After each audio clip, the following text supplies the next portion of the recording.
Pois é, professor Antônio, quanto tempo! Que saudade do amigo, né? Me diga, professor, o cotidiano dos povoados missioneiros era centrado na oração e no trabalho. Então, vamos falar como os missionários viviam a oração no cotidiano das missões guaraníticas? Buenas, Argemiro! Também estava com saudades do amigo. Mas, respondendo a sua questão, eu tenho de dizer que os missionários viviam um cotidiano intenso de oração nos povoados missioneiros. No dia a dia reducional, no verão, tocava-se o sino que os indígenas chamavam de tain-tain, para despertá-los às 4 horas da manhã. No inverno, às 5, e no outono e primavera, às 4h30. Às 4h30, o sino da torre tocava para a oração mental dos missionários. Às 5h30, tocava-se o sino pequeno dos padres e o da torre para a missa, e este era o sinal para que eles saíssem da oração individual. Um padre celebrava imediatamente no altar-mor, o outro no altar lateral. Terminada a missa, o padre ia administrar o viático ou a extrema-unção a quem precisasse, ou realizava algum enterro.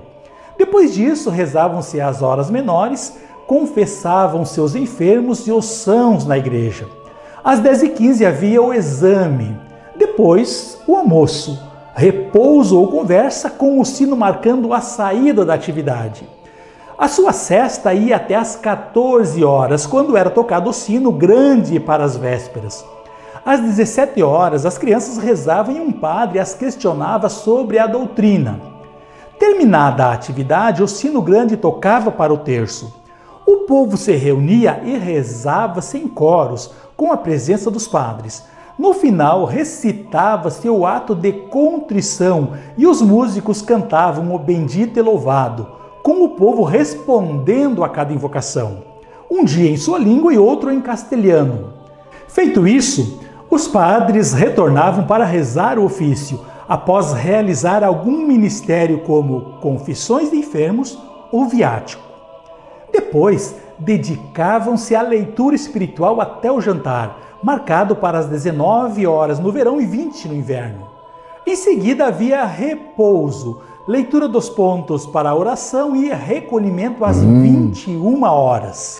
E como era o cotidiano de oração dos indígenas? Após terminar a oração mental dos padres, às 5 horas e 30 minutos, Argemiro, tocava-se o sino para a missa comunitária.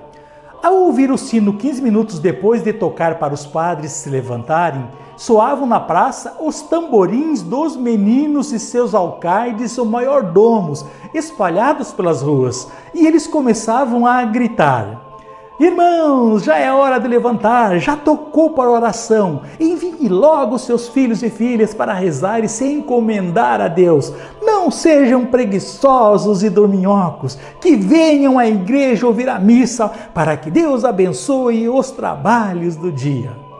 E de fato, muita gente ia à igreja assisti-la e contavam seus presentes para ver se faltava alguém, repreendendo-se a quem faltasse. Ao final da missa, 2 músicos de voz mais saliente iniciavam o ato de contrição, recitado com todos respondendo a cada invocação. Terminado, 2 sopranos cantavam em dueto o louvor, acompanhados por todos os instrumentos musicais, e a assembleia repetia cada invocação cantando. Nesse momento, os padres já haviam trocado as vestes sacerdotais e estavam diante da balaustrada do presbitério. Ali, os membros do cabildo, caciques principais e líderes militares vinham beijar-lhe a mão. Em seguida, todos se dirigiam à porta do aposento do padre cura, enquanto ele terminava suas orações. Ao chegar ao seu aposento, o padre cura ordenava que o maiordomo abrisse um grande baú que ficava ao lado da porta, cheio de erva mate, e distribuísse uma medida a todos os que haviam assistido à missa.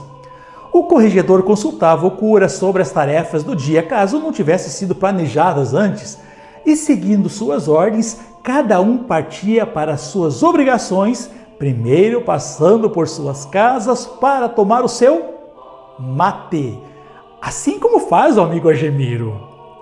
À tarde, retornavam para o terço. Após o terço, recitava-se novamente o ato de contrição e cantava-se o louvor como pela manhã. Todos iam à porta do cura receber mais erva mate e, com ela na bolsa, dirigiam-se ao açougue para receber a ração diária de carne. Em certa medida, a distribuição diária de erva mate e de carne era um incentivo a mais para que os cristãos participassem dos momentos coletivos de oração no povoado. Quem possuía dificuldades de ir até a igreja fazia as orações em casa. Tá. E assim, no domingo, como aconteciam as atividades religiosas? Aos domingos, ao amanhecer, enquanto os padres estavam em oração, reuniam-se na praça pessoas de todas as idades e de ambos os sexos, separadas. Homens de mulheres, meninos de meninas, como era o costume. Ao tocar o sino para os padres saírem da oração, as portas eram abertas e as mulheres entravam na igreja pelas 3 portas do pórtico e os homens pelas portas laterais. Os meninos permaneciam no pátio dos padres e as meninas iam para o cemitério. No meio da igreja, entre os homens e as mulheres, de costas para estas, colocavam-se em pé 4 homens das vozes mais fortes, enquanto todos os demais ficavam de joelhos. Os 4 iniciavam o Pai Nosso e as demais orações, que todos repetiam. Terminadas as orações, sentavam-se, exceto os 4 que permaneciam em pé para tomar o catecismo de todos, através de perguntas e respostas. Após, contavam juntos até 1000, diziam os meses do ano e os dias da semana.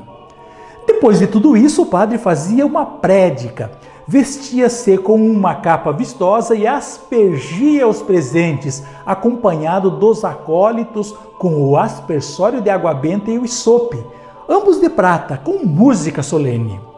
Depois recitava os versículos do ritual cantados por todos e rezava-se missa solene cantada em latim pelos músicos. Após a missa, os homens e os meninos iam para o pátio dos padres, as mulheres e meninas para o cemitério e um dos cabildantes mais hábeis repetia a prédica para os homens e um idoso para as mulheres, por meia hora ou até mais. Terminada a prédica, os secretários de cada parcialidade contabilizavam por listas a presença de todos, informando ao padre que verificava se havia algum impedimento legítimo. Se a ausência fosse culposa, o faltoso era buscado e punido com 25 açoites. Em seguida, celebrava-se uma segunda missa para convalescentes e impedidos. Distribuíam-se as tarefas da semana e todos partiam para comer e jogar pelota, uma espécie de futebol, o seu principal passatempo.